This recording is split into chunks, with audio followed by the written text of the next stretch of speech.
Hi, I'm Raywin from Cakes by Raywin, and today I thought I would go through making dark chocolate ganache with you.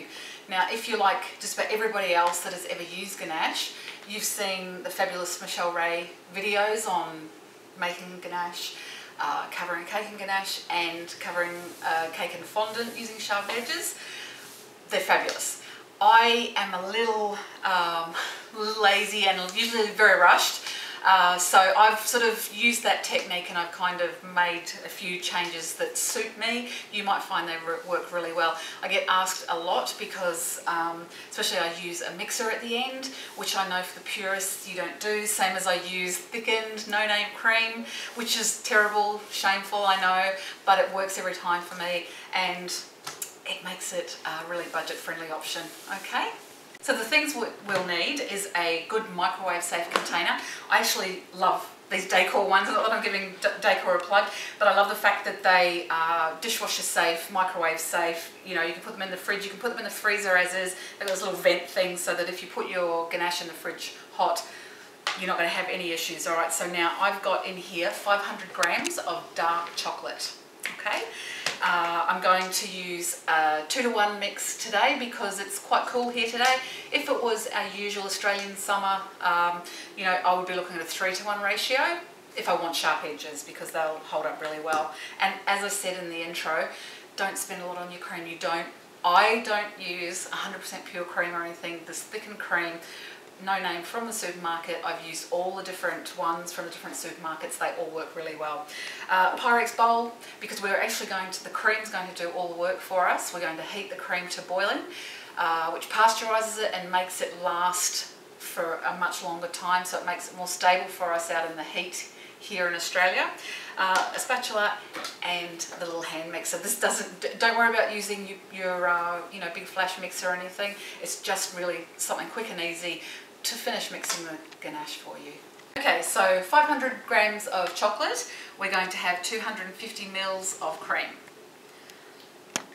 This, you don't have to be too precise. As I said, you know, I can be a little bit slapdash when it comes to things like this, but that's okay. It's not rocket science. So we're going to just pop the cream into the microwave. I bring it to a slow boil. There's a split second between a nice gentle boil, which is what you want, and exploding in the microwave. I've found that, I speak from experience. So I'm just going to pop it in for 1.5 minutes and then we'll be back to continue. Here we go.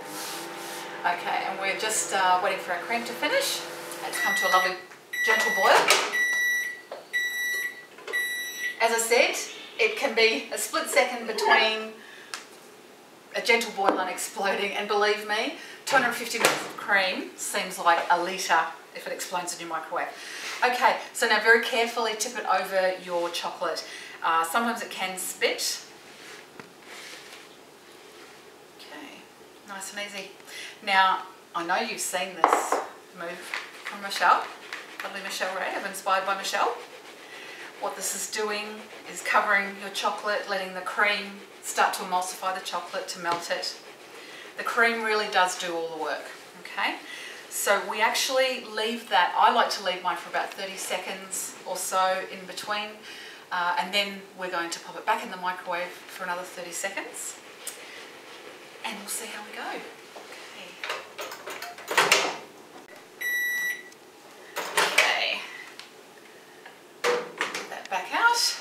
Alright, and again, a little shake. What this is doing is making sure your chocolate doesn't basically stick together and sort of melt in a big block.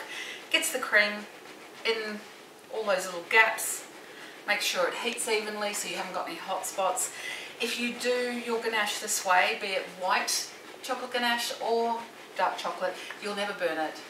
I can't tell you how much ganache I had to throw away in the early days that I kept burning, and I've never ever, touch wood, burnt ganache since I've been doing it this way.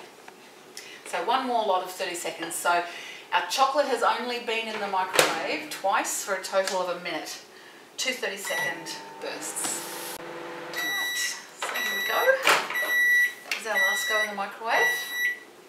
Now your microwave might be quite different. This is pretty flash this one.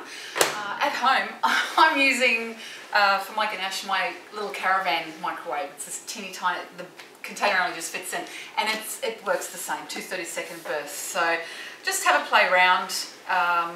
You might have to possibly put it in for one more lot of 30 seconds if your microwave is a low wattage. Now I get my mixer and I just, you'll actually see that that's pretty much done already. Now what we're going to do, this is where my ganache differs, and this is where I get to not make my ganache the night before like you're supposed to and leave it sit and set and then bring it back. I don't do that because I'm always rushing around. So here we go, we're going to turn the mixer on, which is going to be really loud for you, but we're basically going to just combine, get rid of the last lumps, and then our ganache is nearly done, okay?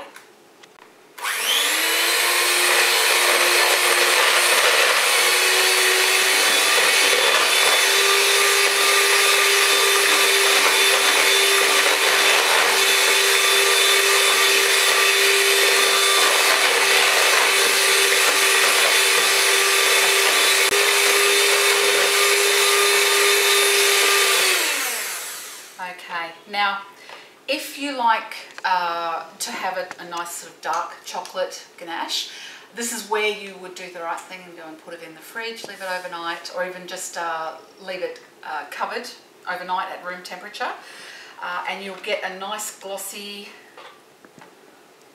ganache. You can see that.